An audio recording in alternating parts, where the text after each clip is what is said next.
The moment a decorated war hero asked three drunk college students to lower their voices in a coffee shop, he had no idea those 11 words would destroy his life, send him to prison for nearly 2 years, and expose the most shocking military cover-up in American history.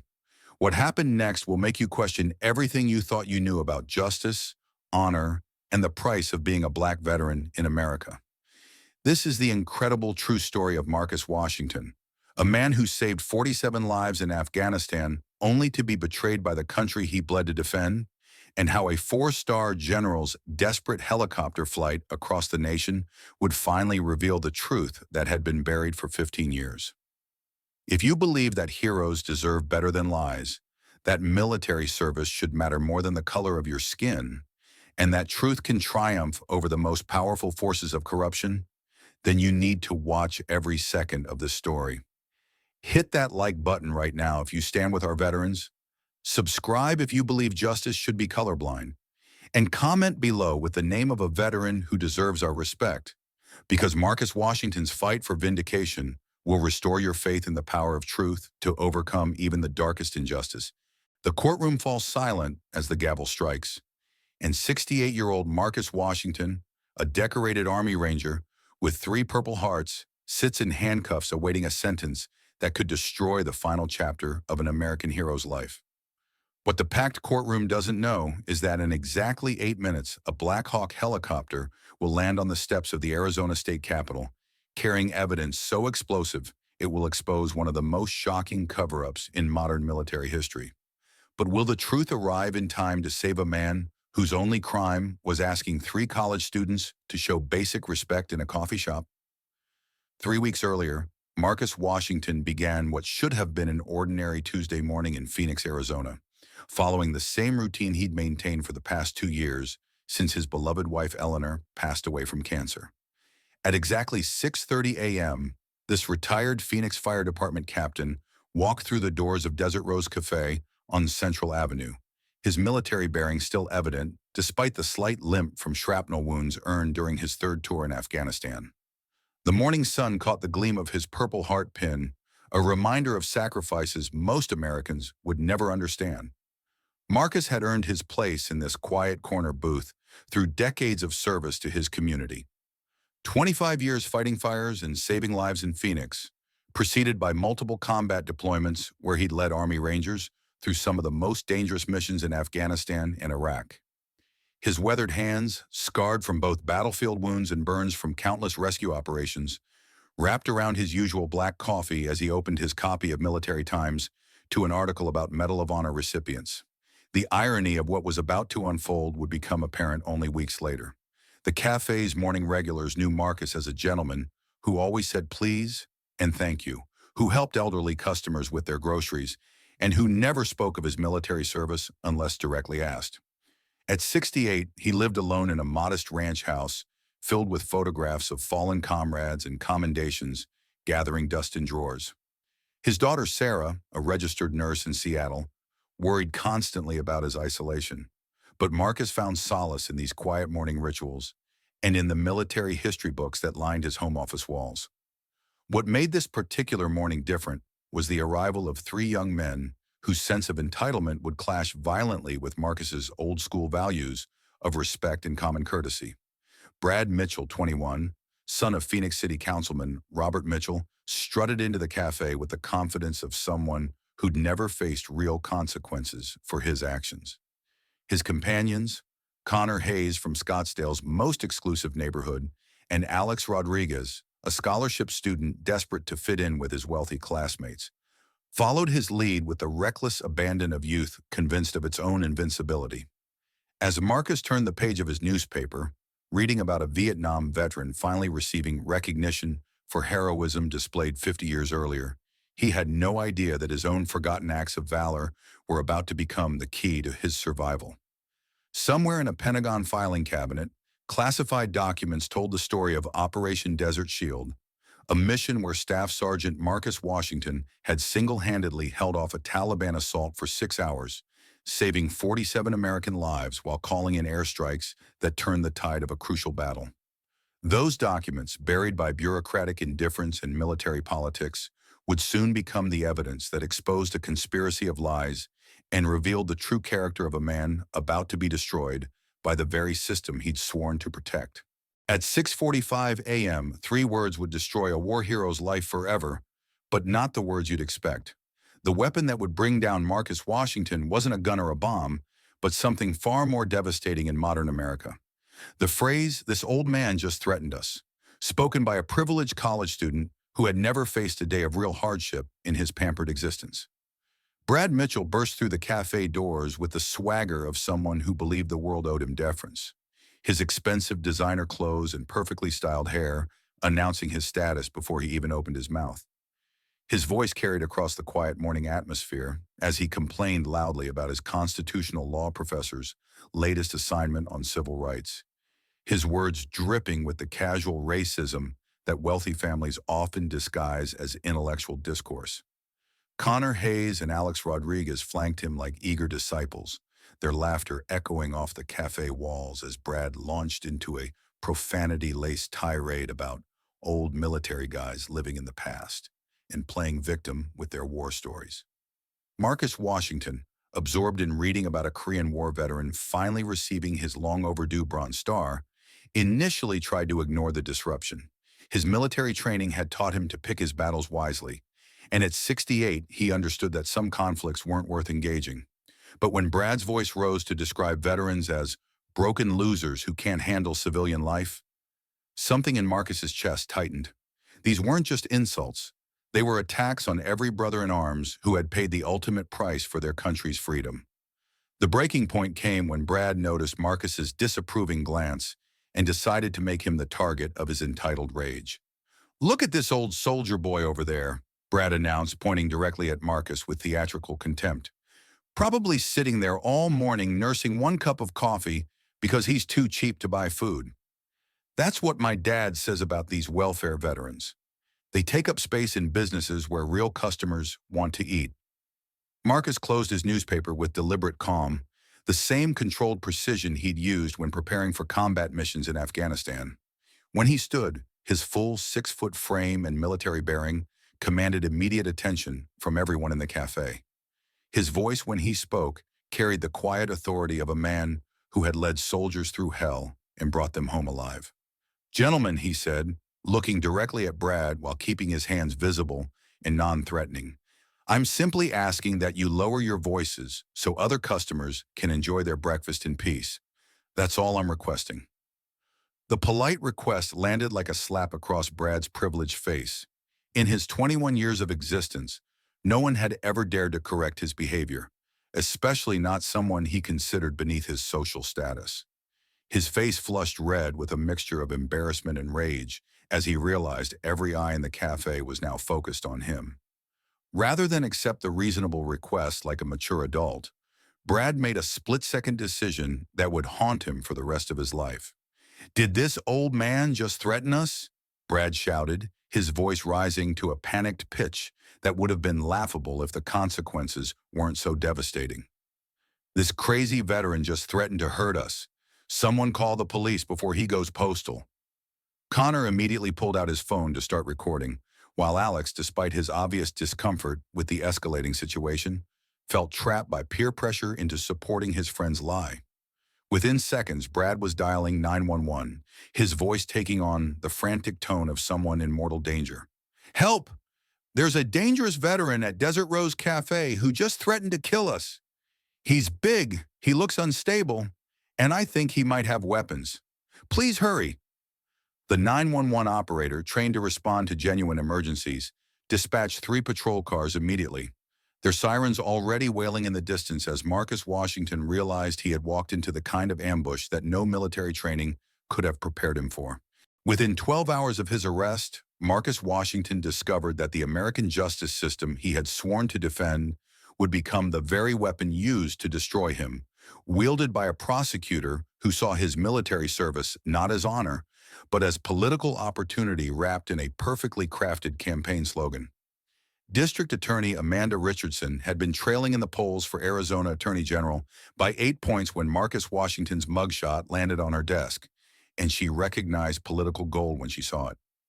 Here was the perfect storm she needed: a large black veteran, white college victims, and a media narrative that would write itself. Richardson's campaign manager immediately understood the opportunity, crafting a strategy that would transform Marcus from hero to villain while positioning their candidate as the protector of innocent young Americans from dangerous, unstable veterans. The media assassination began before Marcus had even been processed into the Maricopa County Jail. Channel 12 News led their evening broadcast with PTSD veteran terrorizes college students, showing Marcus's booking photo alongside smiling graduation pictures of his accusers. The visual contrast was devastating and deliberate. The somber, weathered face of a man who had seen too much war against the bright, hopeful faces of America's privileged youth.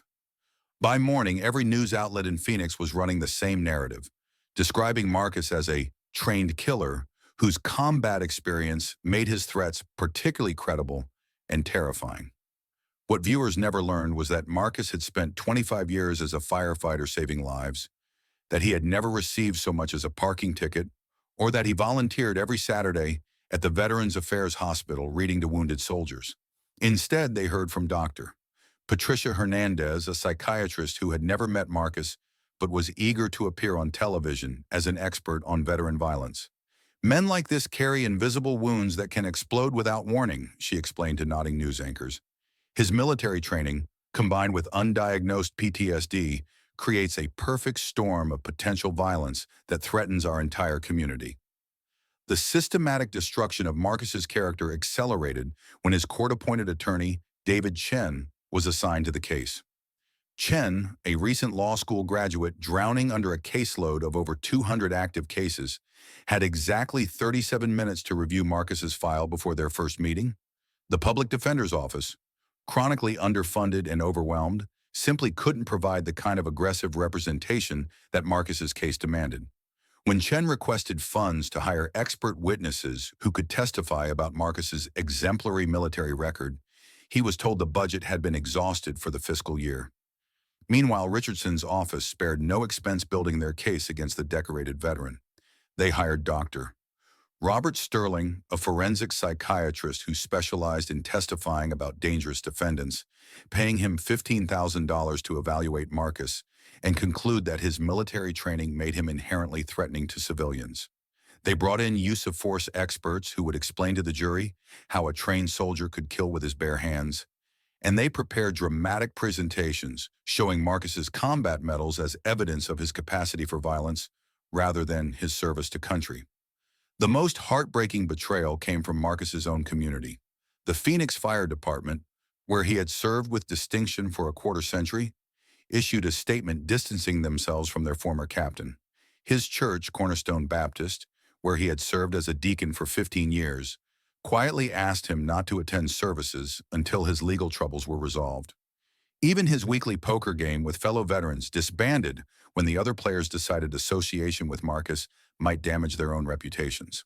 His daughter Sarah, watching her father's character assassination from Seattle, maxed out her credit cards and took a second mortgage on her home to hire private investigators and appellate attorneys. She knew the man who had raised her with unwavering integrity, who had never spoken an angry word to her in 34 years, who still called her every Sunday just to ask about her day. But Sarah's voice of truth was drowned out by the chorus of lies that had already convicted her father in the court of public opinion. As Marcus sat in his jail cell, watching the evening news portray him as a monster, he couldn't help but think about the young soldiers he had led through the mountains of Afghanistan. He had taught them that America was worth fighting for, that justice and truth would always prevail over lies and corruption.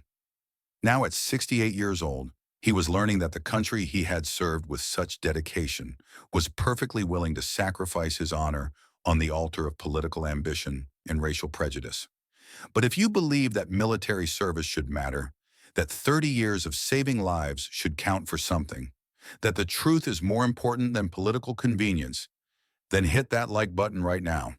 And if you think Marcus Washington deserves better than this systematic destruction of an American hero, subscribe to this channel because what happens next will restore your faith in justice. Share this story with everyone who believes that we owe our veterans better than lies and betrayal, because Marcus's fight for truth is just beginning, and he's going to need every voice of support to survive what's coming next. But the tragedy had not stopped yet. What unfolded in Judge Harold Morrison's courtroom over the next 5 days would prove that sometimes the most dangerous weapons aren't guns or bombs, but lies told under oath by people who understand that the justice system often values the word of privileged white accusers over the truth spoken by a black veteran who had given everything for his country. The prosecution's opening statement, delivered by District Attorney Amanda Richardson herself, lasted 43 minutes and systematically transformed Marcus Washington from a decorated war hero into a dangerous predator, stalking innocent college students. Richardson wore a carefully chosen navy blue suit that projected both authority and maternal protection as she pointed dramatically at Marcus, who sat with the same dignified bearing he had maintained through 3 combat deployments and 25 years of running into burning buildings to save strangers. "Ladies and gentlemen of the jury," Richardson began, making deliberate eye contact with each juror, "the defendant is a man trained in the arts of war, a professional killer who decided that 3 young Americans didn't show him sufficient respect. He used his military experience not to protect and serve, but to terrorize and intimidate. These young men will tell you about the fear they experienced when this trained sniper made it clear he could hurt them in ways they couldn't imagine." The first fabricated testimony came from Brad Mitchell, who had spent weeks with Richardson's staff perfecting his performance. Dressed in a conservative gray suit that made him appear younger and more innocent, Brad delivered his lies with the polished confidence of someone who had never faced real consequences for his actions. "He looked at us with these cold, calculating eyes," Brad testified, his voice trembling with practiced emotion. "Then he said, and I'll never forget these exact words, 'You privileged kids need to learn respect, and I know ways to teach it that you'll never forget. I've made people disappear in Afghanistan, and local police can't protect you if I decide you need education.'" Marcus had never said anything remotely similar, but Brad's performance was so convincing that several jurors visibly recoiled. The fabricated quote was specifically designed to combine racist stereotypes about angry black men with fears about dangerous veterans, creating a perfect storm of prejudice that would be impossible for the defense to overcome. Connor Hayes followed with supporting testimony that added layers of psychological manipulation to the fictional threat. "The defendant kept flexing his hands like he was imagining what it would feel like to choke us," Connor lied smoothly. He described how he had killed Taliban fighters with his bare hands and said that dealing with spoiled college kids would be even easier. He made it clear that his military connections could make problems disappear without any official investigation. Alex Rodriguez, the scholarship student who had been reluctant to participate in the original lie, delivered the most damaging testimony of all. His obvious discomfort actually made his fabrications more credible, as jurors interpreted his nervousness as trauma rather than guilt. "I tried to de-escalate the situation," Alex testified falsely, "but Mr. Washington said that people like me, minorities who try to fit in with white society, disgusted him even more than privileged white kids. He said he had special contempt for traitors to their own race." The prosecution's expert witnesses transformed Marcus's military service from honor into evidence of dangerousness. Dr. Robert Sterling, the $15,000 psychiatrist, testified that veterans with Marcus's combat experience were statistically more likely to follow through on threats than civilian criminals. "This defendant possesses what we call trained lethality," Sterling explained to the mesmerized jury. "Unlike ordinary people who might make threats they cannot carry out, individuals with his background have both the psychological conditioning and technical skills to execute violence efficiently and without remorse."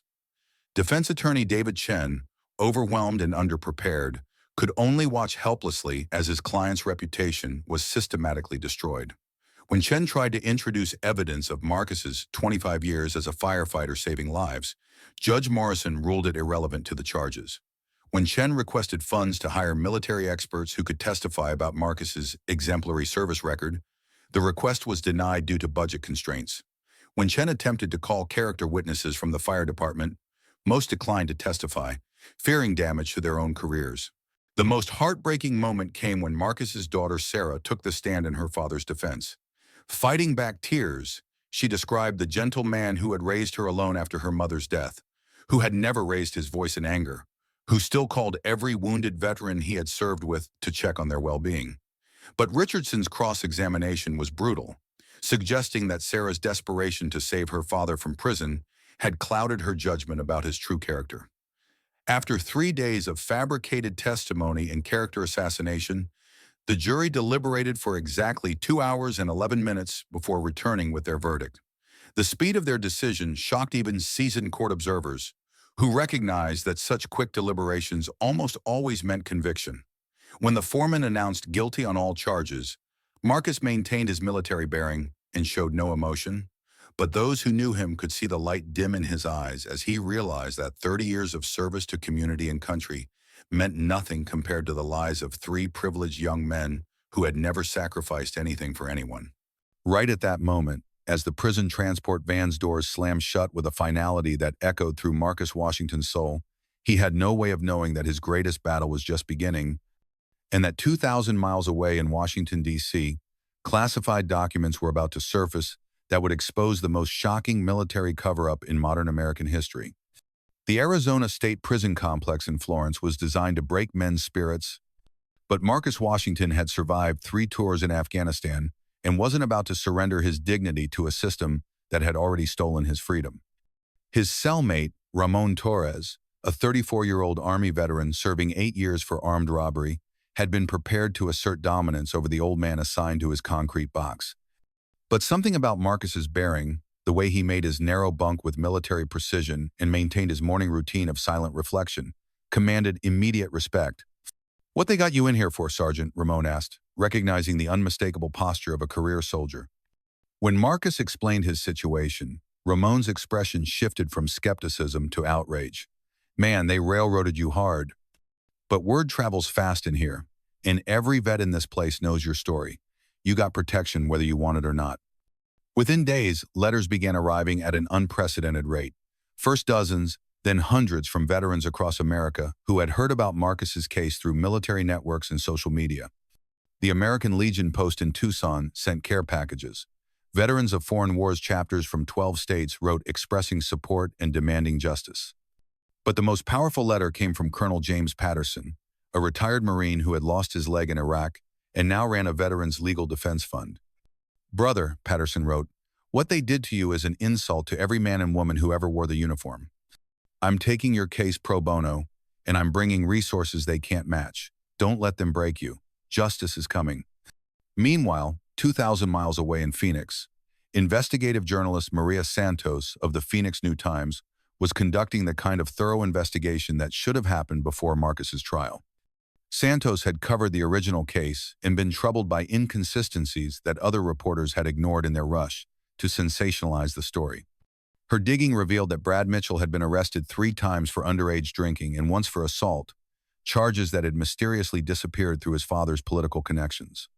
Connor Hayes had been suspended from Arizona State University for academic dishonesty, specifically for paying someone to write his essays about social justice and civil rights. The irony was devastating. A young man who had cheated on papers about equality was being treated as a credible witness against a veteran who had actually fought for those very principles. But the most explosive discovery came when Santos tracked down Connor's ex-girlfriend, Jessica Martinez, who had been present during a conversation that would change everything. Jessica revealed that she had a recording on her phone from a party 3 weeks after the incident, where Connor and Brad were laughing about how easy it had been to convince police and prosecutors that the old black soldier was dangerous. They literally said they knew no one would believe him over 3 clean-cut white college kids, Jessica told Santos, her hands shaking as she played the damning audio. Brad said his dad taught him that the system always protects people like them. They were joking about how they'd probably get medals for stopping a dangerous veteran. As Santos's articles began appearing, exposing the lies and conspiracy that had destroyed Marcus's life, public opinion started to shift. Civil rights organizations took notice, and the Veterans Legal Defense Fund filed motions for a new trial based on prosecutorial misconduct and perjured testimony. But inside his prison cell, Marcus was fighting his own battle against despair. The effects of Agent Orange exposure from his military service were taking their toll, and at 68, his body was breaking down under the stress of incarceration. Some nights, as he lay on his thin mattress listening to the sounds of men who had given up hope, Marcus wondered if the country he had served with such dedication was worth the sacrifices he had made. Then came the phone call that would change everything. Sarah, his daughter, could barely contain her excitement as she spoke through the prison phone system's crackling connection. "Dad, you need to sit down. I just got a call from a General Patricia Williams in Washington. She says she's been looking for you for 15 years, and she has evidence that's going to prove you're not just innocent, but that you're one of the greatest heroes in American military history." As Marcus gripped the phone receiver, feeling hope stir in his chest for the first time in 18 months, he had no idea that classified documents detailing Operation Desert Shield were about to expose a conspiracy that reached the highest levels of military command, and that within 72 hours, a Black Hawk helicopter would be landing in Phoenix carrying the truth that would set him free. No one expected that at exactly 8:47 a.m. on a Tuesday morning, the thunderous roar of a Black Hawk helicopter would shatter the calm of downtown Phoenix, carrying with it evidence so explosive that it would not only free an innocent man but expose one of the most shameful cover-ups in American military history. General Patricia Williams, the first female Army Chief of Staff in U.S. history, emerged from the aircraft on the steps of the Arizona State Capitol with the bearing of someone on a mission of honor that had waited 15 years too long. In her briefcase were classified documents that had been declassified just 6 months earlier, papers that told the true story of Operation Desert Shield and revealed Marcus Washington as one of the most decorated heroes never to receive proper recognition for his extraordinary valor. The media frenzy was immediate and overwhelming. Every news station in Arizona scrambled to cover the unprecedented arrival of a 4-star general demanding an emergency hearing for a convicted veteran. But what General Williams revealed in her press conference would shock the nation and expose the depths of institutional racism that had buried Marcus's heroism for over a decade. On the 15th of March, 2009, in the mountains of Afghanistan near the Pakistani border, Staff Sergeant Marcus Washington single-handedly held off a coordinated Taliban assault for 6 hours while calling in airstrikes that saved the lives of 47 American soldiers. General Williams announced to the stunned crowd of reporters, "Among those soldiers was my son, Lieutenant Michael Williams, and 36 other brave Americans who are alive today because of Marcus Washington's extraordinary courage under fire." The classified mission reports painted a picture of heroism that belonged in military legend. Marcus had been positioned as an Overwatch sniper when a patrol, including General Williams' son, walked into a carefully planned ambush in a narrow mountain pass. With enemy fighters closing in from 3 sides and American casualties mounting, Marcus had made the decision to leave his concealed position and engage the enemy at close range, using his sniper rifle and sidearm to systematically eliminate Taliban fighters while directing artillery strikes via radio. Sergeant Washington killed 23 enemy combatants that day. General Williams continued, her voice thick with emotion.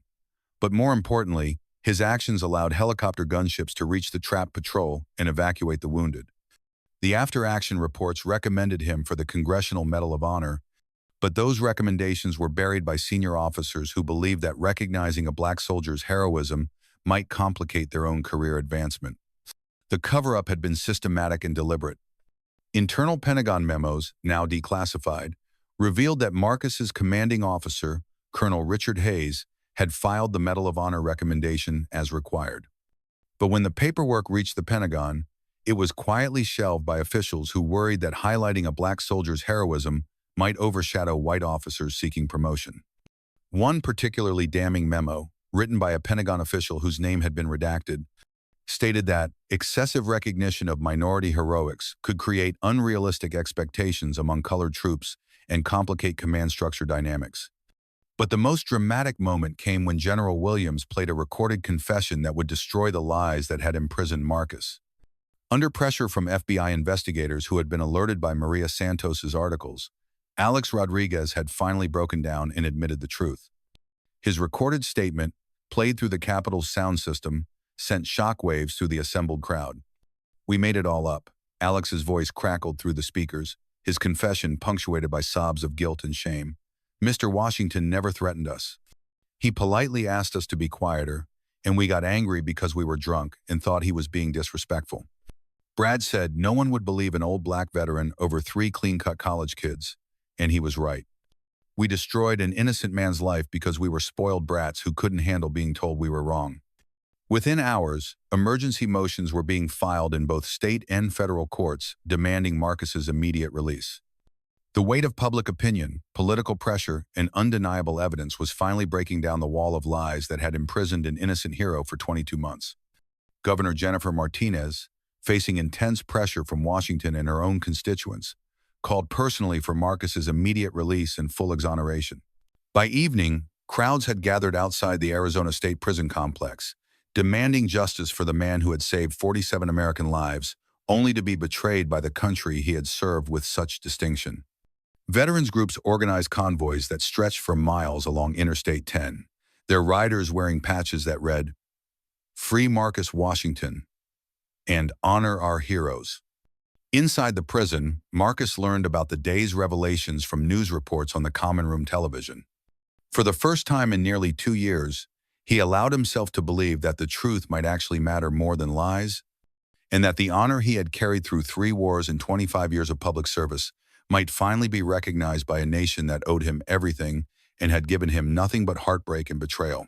Within 24 hours of General Williams' explosive revelations, the prison gates that had held Marcus Washington for 22 months swung open forever.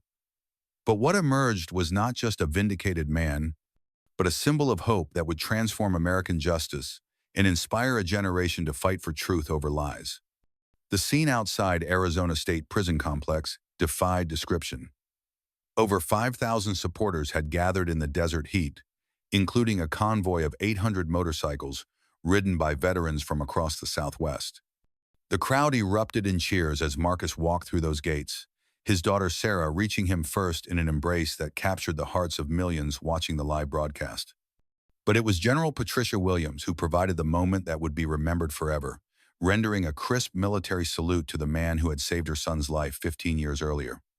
"Staff Sergeant Marcus Washington," the general said, using his military rank with the respect it had always deserved, "you saved my son and 46 other American heroes. Today, we finally get to save you." The legal reckoning was swift and merciless. District Attorney Amanda Richardson's career ended within 72 hours as federal investigators uncovered evidence of prosecutorial misconduct that bordered on criminal conspiracy.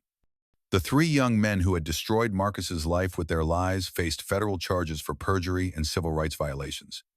Brad Mitchell, Connor Hayes, and Alex Rodriguez each received sentences of 3 to 5 years in federal prison, while their families faced civil judgments that would bankrupt them for generations.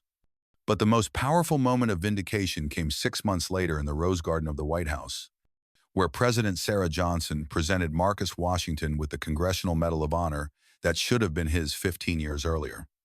The ceremony was attended by 38 of the 47 soldiers whose lives Marcus had saved in Afghanistan, many of whom wept openly as they finally got to thank the man who had given them the chance to come home to their families.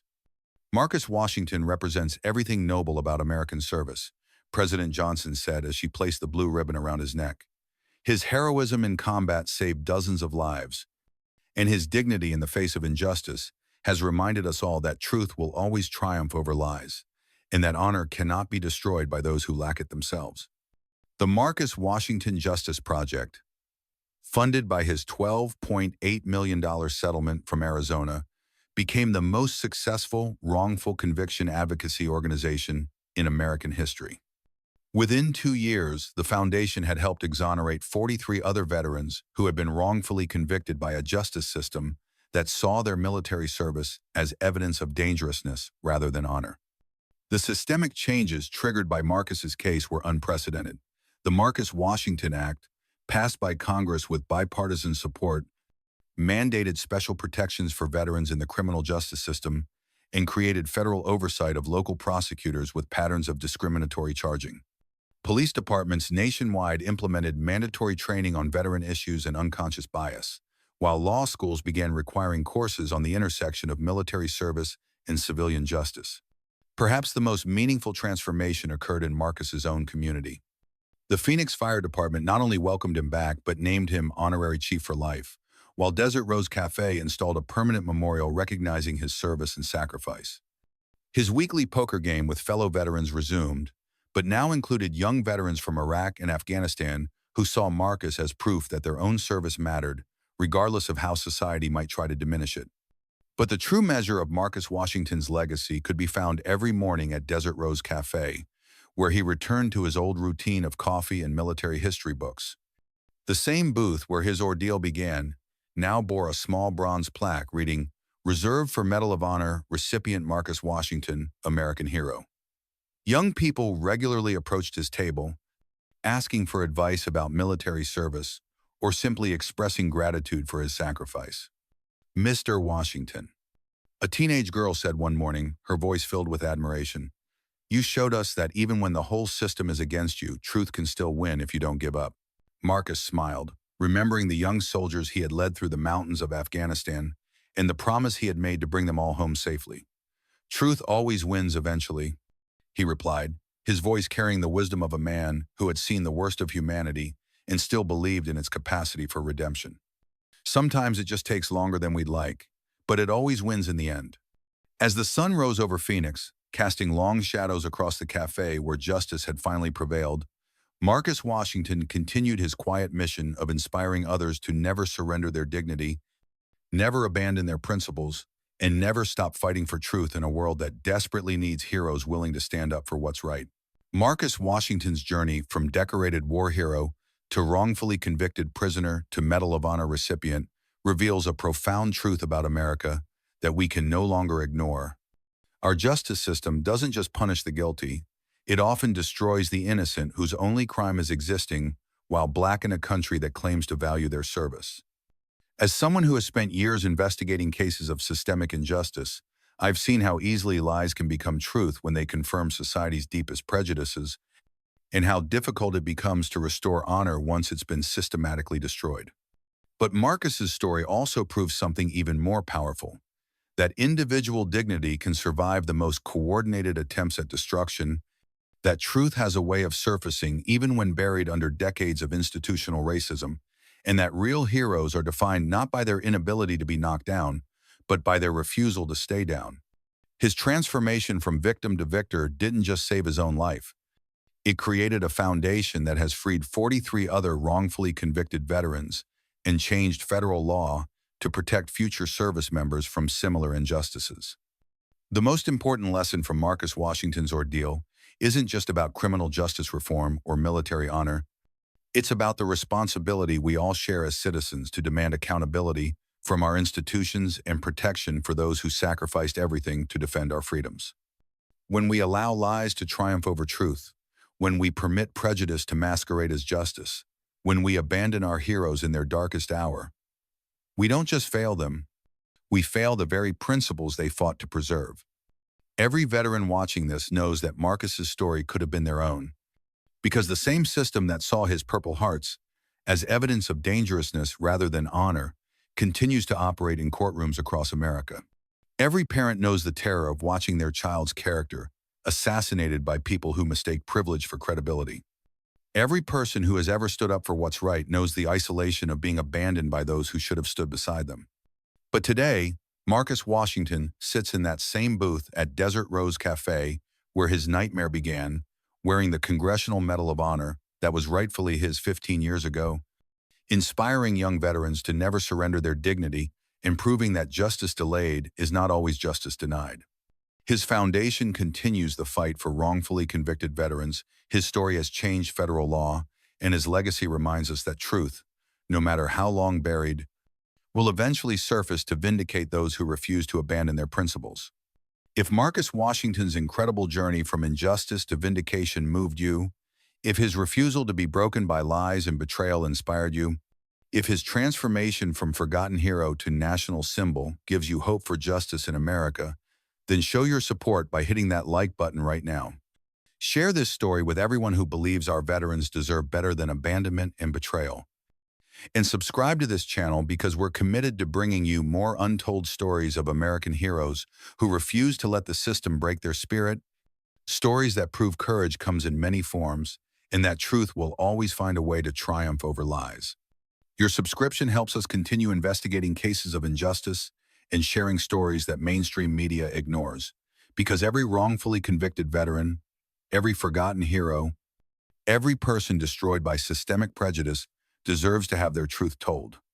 Hit that notification bell so you never miss these powerful stories of redemption. And remember that in a world full of lies, your voice of support for truth and justice matters more than you know.